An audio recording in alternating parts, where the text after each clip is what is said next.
Hey everyone, this is Dana with the Wisdom Calls channel and what your pastor never told you.com, helping you to understand the Bible better so that you can have a better relationship with God.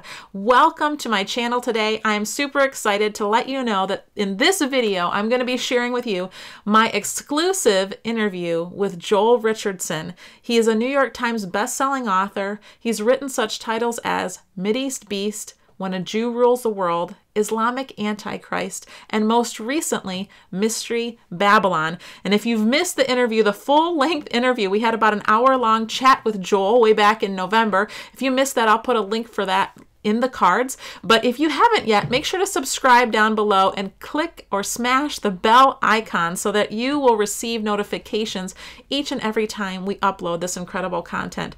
We're going to be talking about end times issues and how you can be prepared for what's about to happen in the earth so that you will be able to stand firm until Jesus's return. If you have not yet, make sure to check out my website, whatyourpastornevertoldyou.com. We have many free resources for you there, as well as an online store where you can pick up my latest book, Is Revelation for the Church? And this book is really an answer to the question that I receive on YouTube and other places online.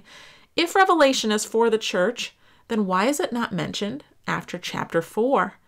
Well, that's a good question, and I'm so glad you asked. And so we cover 6 biblical proofs that the book of Revelation, from beginning to end, is written for the church and why you need to be reading it. So you definitely will want to pick up a copy of that book, which is, you can find it linked to that through my website or just go directly to Amazon.com. I also have my entire End Times series on the book of Revelation. It's called What Your Pastor Never Told You About the Book of Revelation. That whole entire series is available to you. You can purchase it from my website for $49 through the Teachable platform. And that way you'll be able to go online whenever you want, whenever it's convenient for you, and watch a video. I have one video on each chapter of the book of Revelation. And in fact, one of the chapters is divided into 2 videos. So it's a total of 23 videos worth of content for you, all about the end times. So if you've ever been confused about the book of Revelation, you wanted to understand it better, this is going to be the video series for you, and you can find a link to that at my website. The other cool thing about going through the Teachable platform is that you will be able to download each of these episodes so that if you would like to share them in your churches or in your Bible studies, you will be able to do that as well. So in today's interview, Joel Richardson is going to cover some of the things we need to be talking about to the American church. What do we need to know as church in America? What are some of the things we need to be watching out for here in America? And also, I'm going to be asking Joel about what's going on in the Middle East, what's happening over in Turkey and Saudi Arabia. There is a lot that's been going on and ramping up over there. And so you're going to find out the answers to those in this video. I do want to let you know that while I was recording this video, while I was shooting this video, we were using 2 cameras to shoot it. And my phone camera, which was the primary camera, had a malfunction. And so what we have left is the footage from my computer camera. So that's why we're not looking directly at you when we're doing the interview. But nonetheless, there's so much amazing insights you're going to get from this interview with Joel. Stay tuned and enjoy.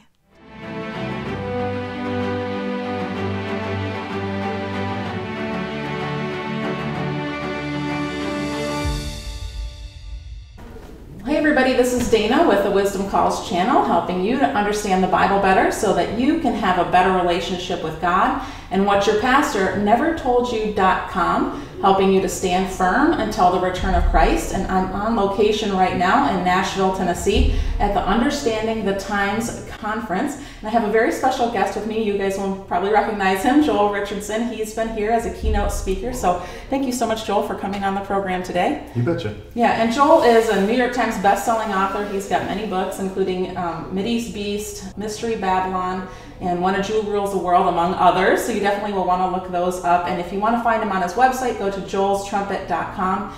And also make sure to follow him on YouTube at The Underground. So anyway, thank you so much for joining me today, Joel.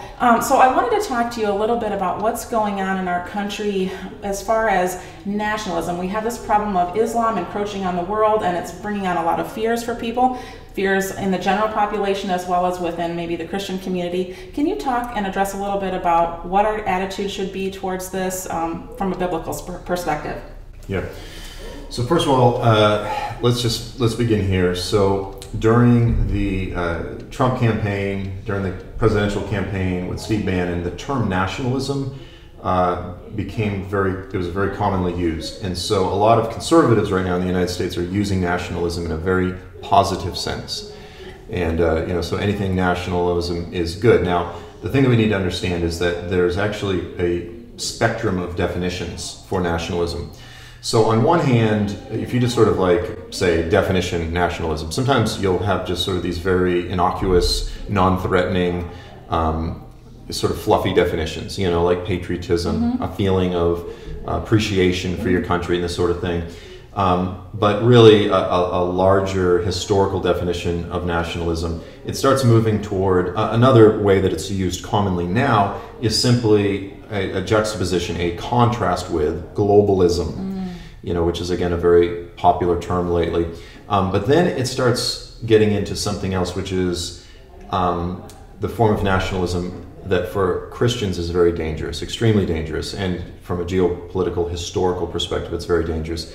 And that is a sense of superiority over other nations and so forth. And so we've seen the kind of negative, bad, unbiblical, dangerous nationalism in places like Nazi Germany. That was German nationalism that led to the idea that they needed Lebensraum, this is living space, that they used this to justify invading other nations because, of course, they were the superior race, the superior nation, and thus it was actually good for other people to be invaded, and it was rationalized.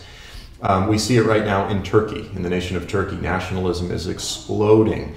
And so they, again, interestingly, are using the very same arguments that the Nazis used to revive the Ottoman Empire, that the Middle East was much more peaceful and stable back when the Ottomans controlled everything. Look at it now, it's a big mess. And it's amazing how you can rationalize nationalism. But getting back to the United States here, I want to be real clear, patriotism and a love for the country, that's good. That's basically saying, God, thank you for the blessings that you've given us. And to be politically active, to be engaged, to fight for humble leaders, humble servant leaders, to vote for humble servant leaders, and to fight for righteous policies, etc., etc. This is all good. We should be appreciative of our country. America's a great country. However, we need to be aware as Christians of that sort of slippery slope, and be aware of when we start slipping into that superiority mentality. Now, you can make an argument that the American Constitution is superior to Islamic law, you can make that argument, but we come up with these cliches, like these little terms, like we'll say, America is the greatest country in the world. Now, again, if you're an American, if you're a Christian, if you're conservative, if you go, I'm not sure that that's necessarily always true. People be like, blasphemer, heretic. And I go, well, wait, hold on. I go, America's a great country. But what do we mean when we say it's the greatest country in the world? In every single way imaginable? And I made the joke at a conference that you're at down in Fort Pierce. I said, well, for instance, let's take cheese. I would argue that American cheese is inferior. I would argue the French have done a much better job when it comes to cheese.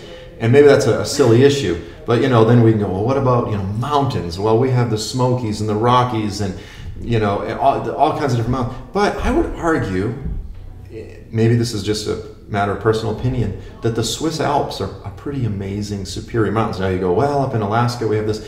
The point is, a country is made up by the sum of its total, many, many, many components. The United States is an amazing, wonderful country. When it comes to freedom, arguably, we're the best. When it comes to our Constitution, I would argue that we have probably the best man-made written constitution that we'll ever see this side of the return of Jesus. However, other countries have things of tremendous value, and sometimes even things that are superior to ours. When I travel to even countries that are dirt poor with horrible issues of freedom and so forth, sometimes the hospitality of the people can be unlike anything that you experience here in the United States. So the point is this: we need to be careful with just assuming that we're the best, assuming that we're the greatest, because sometimes those attitudes, although it's become like American Christian orthodoxy, if you say these things, that means you're one of us, make America great again, and just sort of the Trump. What we don't realize is we're sometimes slipping into unbiblical, unchristlike, and even harmful, hurtful attitudes So we need to be aware of, because nationalism, just like in World War II, is rearing its head up again. And it's not just in Eastern Europe, it's not just in Turkey, it's not just in some of these dictatorships and some of the, it's actually, there's elements of it that I even see here among my brethren, and we need to be aware of it. So that's something that is of a concern to me. By the same token, some of it is simply a reaction to the craziness of the left, and I don't want to underplay that, because that's real too. Right. But I want to pay attention on the log in my own eye. I don't want to focus on the speck in everyone else's. I just want to get my heart right, my life right, and let the Lord take care of the rest. Awesome.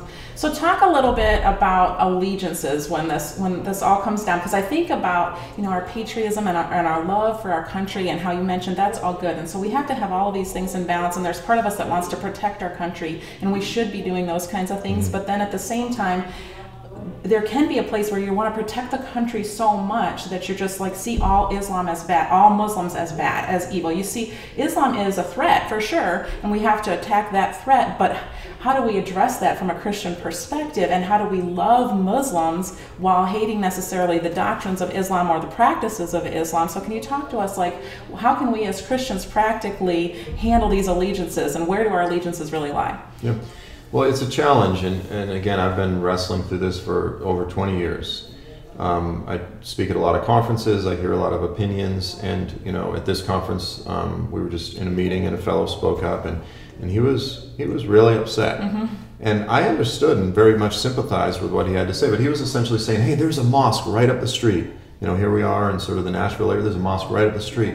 And he's saying, someone, now that Trump is in power, now's the time that we need to do it. We need to pass a bill that says Islam is a terrorist organization. We need to make it illegal. We need to shut down all the mosques. And I guarantee you there'll be a lot of people watching this that say amen.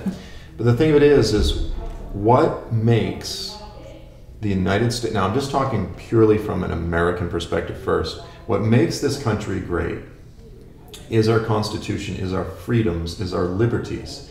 And whether we like it or not, we've reached the point where we have, maybe 8 million Muslims or more in the United States. If we go down that road of trying to make faith illegal, if we try to make Islam illegal, if we try to shut down every mosque, we will cease to become the great nation that we are. We will cease to become free. We can become a dictatorship and have security, because that's the only way to do that, realistically, is to become a dictatorship. And we can have security, and we can be safe, and we can protect and preserve our country.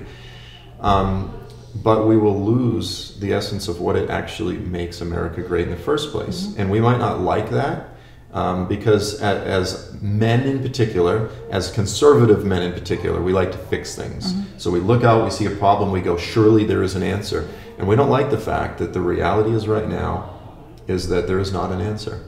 There is not an easy answer. Now, that is not to say that we can't be politically active, politically engaged.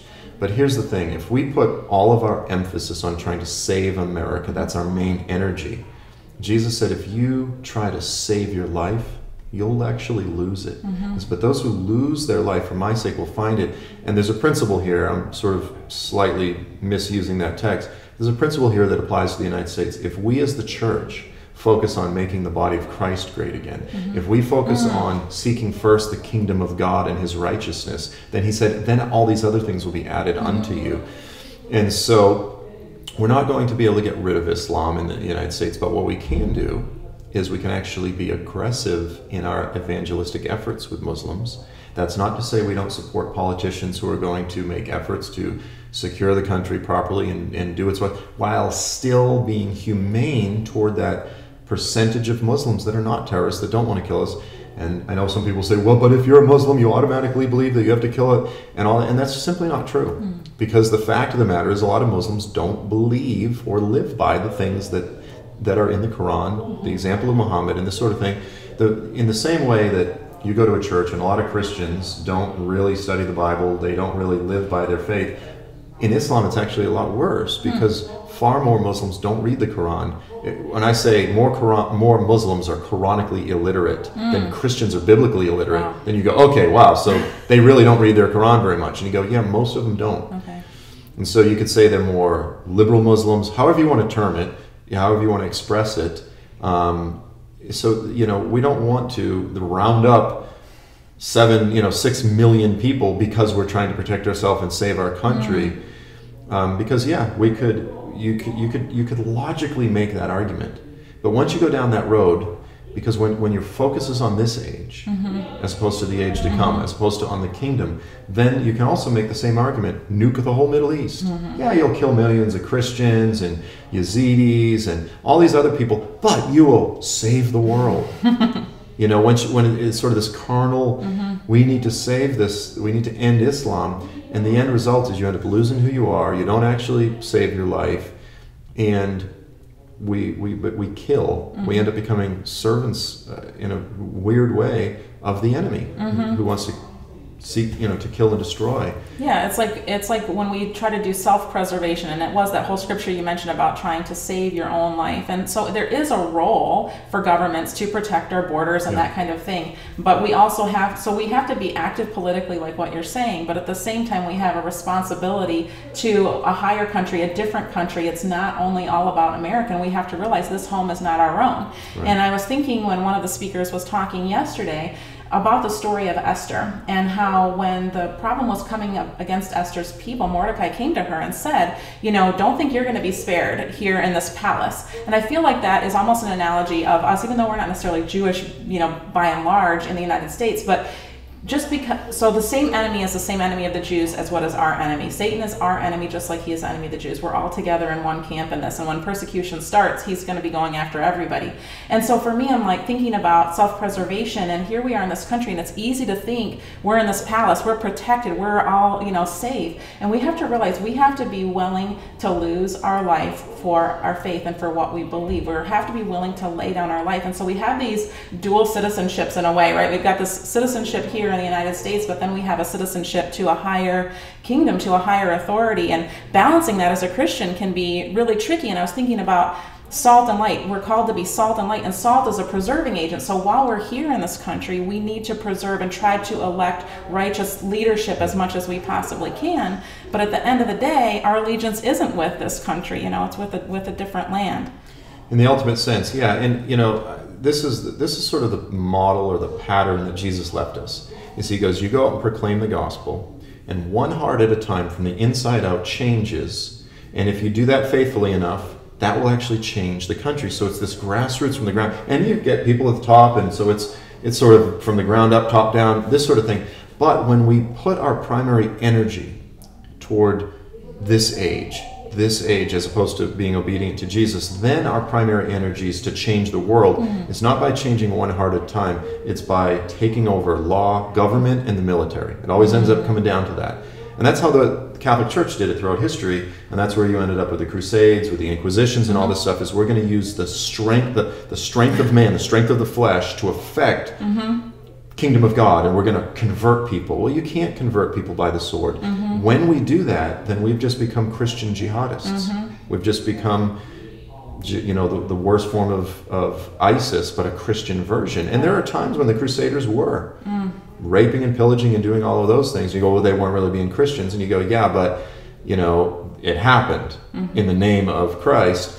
And so we need to follow Jesus's pattern, because if you go out in your neighborhood and you lead 10 people to the Lord and they're serving Jesus, that will change the atmosphere over your whole neighborhood. And if you do it in your city enough, you know what they'll do? They'll elect righteous, humble leaders, and that will affect laws. And so it has a cumulative effect. But our main job, we want to go out and vote, because that's good stewardship. Right. That's to say, I appreciate the freedoms that people have bled and died for. I'm going to vote for righteous, the best leaders, but my hope is not in those things. My hope is not in better laws, because you can't put laws on pagans. It never works. and say, be holy. Right. They go, you know what I mean? Like, that doesn't work. Pagans are going to be pagans. That's not going to make them righteous. The Lord says righteousness comes from a heart change. So yeah, absolutely. And I feel like that's when you see religion all the time, it's trying to impose these laws on the outside to try to make a person holy, and it just never works. That's man's way, trying to use man's strength to fix a system. And God says, no, I have a better way. I have a different way. I'm going to transform your heart. And so that's what we need to be after. And as true believers, we have to say that's what our hope is in. It's not in our ability to fix the world, right? It's in God's ability to do miracles, to change change people Yeah. and really to change the world. So yeah, that's awesome. So talk to us about going forward, about attitudes, because when we're seeing stuff on the news, we're seeing things start to happen. It seems like end times events are really starting to ramp up. We're seeing things progress quickly in the Middle East. It can be a tendency for Christians to have fears going forward, but what should our attitudes be as we look forward to what's happening? Yeah. Well, fear is never from God. I mean, other than fear of the Lord is the beginning of wisdom. But that's a whole different issue. The Lord doesn't want us to function from and live in fear, period. Yet when you are tracking with all that's unfolding in the earth, you're seeing the nation that I love, that we love, melt down around us. We're seeing all sorts of things melt down, culture, ideas melting down, falling apart. It's easy to get unnerved, to be fearful. And I've made it a rule in my life that if I feel anxious, I feel fear, I will never allow myself to make any decision that functions from out of that place of fear. We want to act in wisdom. You know, sometimes you're going to do things preemptively to protect yourself out of wisdom. But if I listen to the news and I feel this anxiety rise up and go, oh, I need to, you know, get more food to store away, whatever it might be, I go, I'm never going to act out of fear. And if later I go, okay, I'm looking at my situation, it'd be good to have this and that, then I'll do it out of wisdom, out of the peace that I have from the Lord. But He doesn't ever want us to function out of fear or hatred, you know. And because when I look at Jesus' Olivet discourse, his sermon on the end times, one of the primary, I mean, he warned against deception. That was huge. Always warned against deception. But he made this statement. He goes, look, at that time the love of most will grow cold. So he warned that hatred, you know, our love growing cold would be one of the biggest issues that we need to look out for.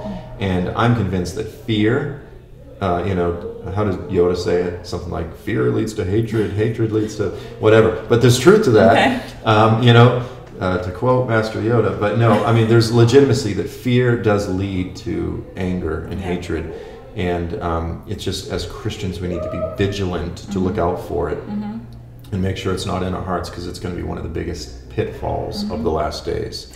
And can you share a little bit about the analogy you shared this morning in our little chat time that we had together about what do we, you know, the labor analogy that you were talking about fearing the pain or looking forward to the birth? Can you talk about that? I mean, you know, the Bible uses Isaiah 26, Jesus clearly uses it, Isaiah 66, and then again in the Olivet Discourse, that His return, the end of the age, is like a birth. And, you know, the Lord always uses object lessons and analogies that are so easy for us to all understand. If we've had children or our wives have had children. And so, you know, the birth is very simple. You have the pregnancy, then you have, you know, the 9 months of the pregnancy, then you have sort of the beginnings of birth pains. We call those Braxton Hicks. Then you have the birth pains. And the birth pains are painful, they're tumultuous. The Bible calls that the Great Tribulation. Then you have the birth. And the birth is the return of Jesus, the day of the Lord, the redemption of all creation, the establishment of His kingdom, the return of the King. This is biblical hope. This is the anchor of our hope. This is what we're to fix, the anchor of our soul to that issue. And what I find as a teacher of prophecy is that a lot of prophecy teachers and students, they want to endlessly talk about and have conferences and write books. And I'm guilty of this a little bit, of just having conferences about the birth pains. We just want to talk about the tribulation, the events that precede the return of Jesus. And I go, the events that precede the return of Jesus are important. We want to understand them. You know, if your wife's pregnant, go take the Lamaze class, learn how to, whatever, you know, learn how to breathe properly through. Okay, that's fine. But our focus needs to be on the return of Jesus. This needs to be what our minds are occupied with, what we talk about, what we chew on together, because that's biblical hope. And that's what's going to get us through the birth pains. And so I believe the whole church needs to put their focus back on the return of Jesus and the glories of the age to come. That's awesome. That's fantastic. So I wouldn't want to have you on the show and not talk about some of these end time events that seem to be unfolding right before our eyes. So can you talk to us a little bit about new events that have been happening in Turkey and what you see going forward from there? Yeah, I mean, obviously Turkey, watching it the past couple of years since the failed coup, so here we are, I guess that was the summer of 2016, June or July. Since then, everything has been dramatically ramped up. and they've arrested and put in prison, or just people have disappeared. I mean, over 100,000 people. I mean, the entire country has been purged. This, in many ways, has been a long, slow, dramatic night of long knives. This is what Hitler did, you know, when he purged the country of the brown shirts, his political enemies, that he rode their backs to power, but then he turned on them in order to consolidate his dictatorship. Well, Recep Tayyip Erdogan, the president of Turkey, has been doing that for the past couple of years now. It'll almost be 2 years here soon. And as I said, over 100,000 plus people that are part of the Gulenists, but not just the Gulenists, but Kurds, any journalists, anybody that is not fully on board with him. And little by little, we're seeing many of his subordinates, his assistants, his secretaries in the press and in government openly coming out and in the press saying that Erdogan is the caliph. He is the sultan. He's the new leader of all the Muslims of the world.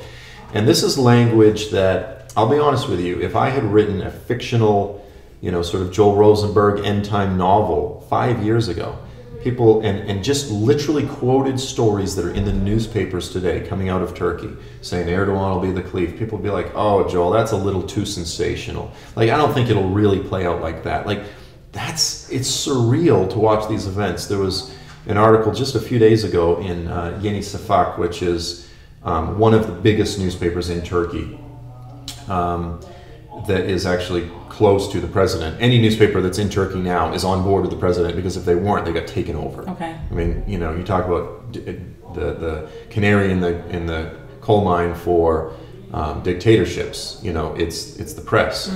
They go after the press.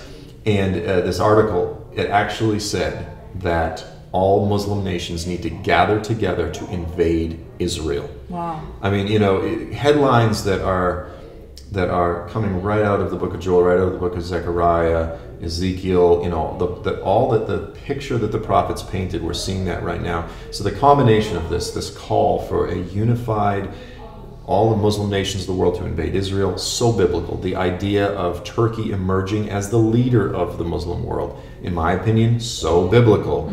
And, you know, you don't see him come out and say, no, and deny that. These pseudo-messiahs, so to speak, they love to let other people say and go, oh, I humbly accept the burden of the responsibility to lead you all, my children, you know. And you're seeing this Adolf Hitler of our time emerge in Turkey right now, and the nationalism, the spirit, the stuff that's coming out of Turkey right now. In a few years, we'll look back and say that Erdogan, he was just as bad as Ayatollah Khomeini with regard to the revolution in Iran, in terms of turning Turkey into a nationalist Islamist nightmare. And right now, all attention is turned on Iran, and Iran is a huge threat. But as soon as we deal with the threat of Iran, Turkey's going to be a much bigger threat. So this is the dark horse, the battle of the future. Can you help us to understand what exactly is going on in Syria right now? I mean, it's such a hotbed of all these different nations coming in. What's going on there? So essentially, you have a lot that's going on, but look at a map of the Middle East, and up here you've got Turkey, and then down here you've got Persia, Iran. In the book of Daniel, you have the Prince of Persia and the Prince of Yavan, which actually was referring to Yavan, which was Western Turkey. So repeatedly throughout history, these two principalities have been clashing. So think Iran, Turkey, banging heads, these demonic principalities. Well, these two parts of the world have been repeatedly clashing throughout history. You had the Medo-Persian Empire clashes with the Alexandrian Greek Empire, then the Roman Empire clashes with the Parthians, then the Byzantines with the Sassanids, and the Safavids with the Ottomans. Now it's Iran and the Turks. And so you have these two sort of power bases, and in between are the Kurds, is Iraq, is Syria. So the Levant, the Middle East, it's sort of caught in between these two principalities that have been warring for thousands of years. And so what's taking place in Syria is the inevitable fallout between this clash of principalities. And then, interestingly, you throw Russia into the mix, you throw China into the mix, because just from a geopolitical perspective, Syria is also a massive land highway for all sorts of energy pipelines. That's why Russia's there, ultimately, is energy pipelines.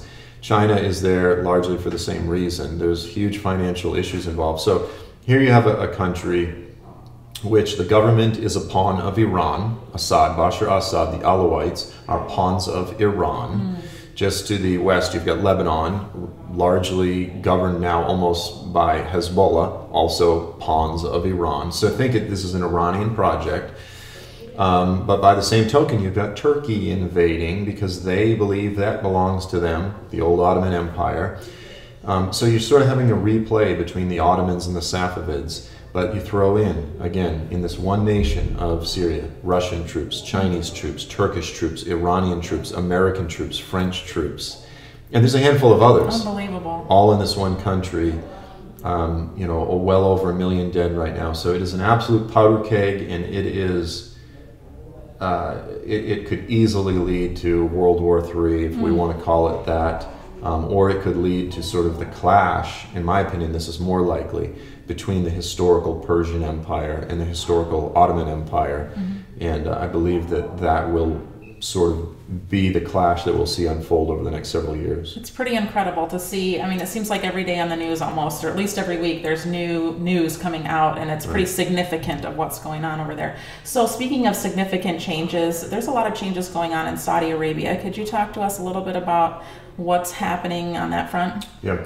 So, I mean, and there's a lot to get into, but you've got the new Crown Prince, bin Salman, who's emerging. He'll probably be the king soon, and he's just a young guy, 32. He's promised to make all kinds of sweeping reforms and changes.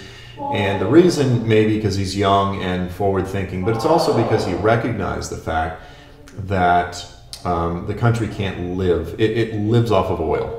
And the future, I mean, within 15 years, there's a strong reason to believe scientifically that we may have all kinds of sustainable energy.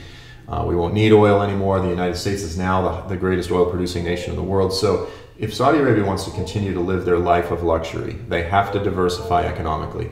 So in order to diversify economically, they have to get into all sorts of other things, and they have to moderate so they can deal with other countries. No one wants to deal with a kingdom that cuts off people's hands and doesn't let women drive, and he recognizes this. The modern secular world, if he wants to make money, he has to change. So he's making some reforms, and it's not to say that they're not legitimate and that he's not legitimate, but ultimately the motive is money.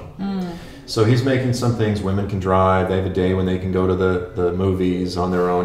Little baby steps. Tokens. But on the other hand, the one big issue that's pretty profound is he's talking about building the city of Neom up in the northwest, which is tucked up there by Israel, by Jordan, by Egypt, up by the Sinai Peninsula. And it would be a city that would be 33 times larger than New York City, the most technologically advanced, sustainable, green, robotic city. I mean, just profound project that he's already got close to 700 billion designated for it. There would also be a bridge that goes over to Egypt. So talking about making this head of the Red Sea becoming a massive seaport. Like a megalopolis, really, right there. He's actually calling it a city-state. Not just a city, but a city-state that would have its own laws.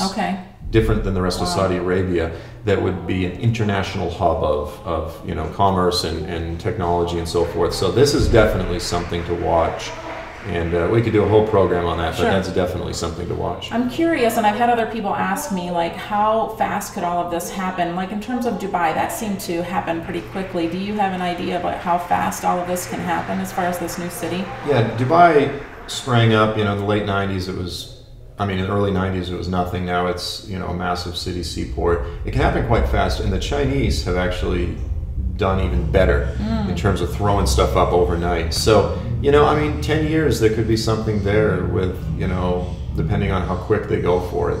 Okay, cool. Well, we're out of time for today, but I just want to thank Joel so much for coming on the program. Thank you so much for being here. Appreciate it. Look forward to the next interview. I know you got lots of exciting stuff happening in the future, so hopefully we'll catch up with Joel in the future. But thanks you guys so much for watching, and we'll talk to you soon. Wow, what an amazing interview. There was so much there that Joel Richardson had to share with us, and I look forward to having him in an upcoming video. He has a lot going on coming down the pike, so please be praying for him in the months ahead. There's some undisclosed material that we can't talk about yet, but that will be launching probably later on this year, and so there's some exciting stuff where he's concerned. Also, if you have not yet gone to joelstrumpet.com, go ahead and do that. You can subscribe to his email list and get notified when he's got news that's coming out, as well as check out his YouTube channel, The Underground. There's incredible information for you there every week when he posts. It's very pithy information that will help you to understand the end times. Make sure to subscribe down below, because in the upcoming video, we're going to talk about important things. If God is a good God, why does he allow bad things to happen, even to his people?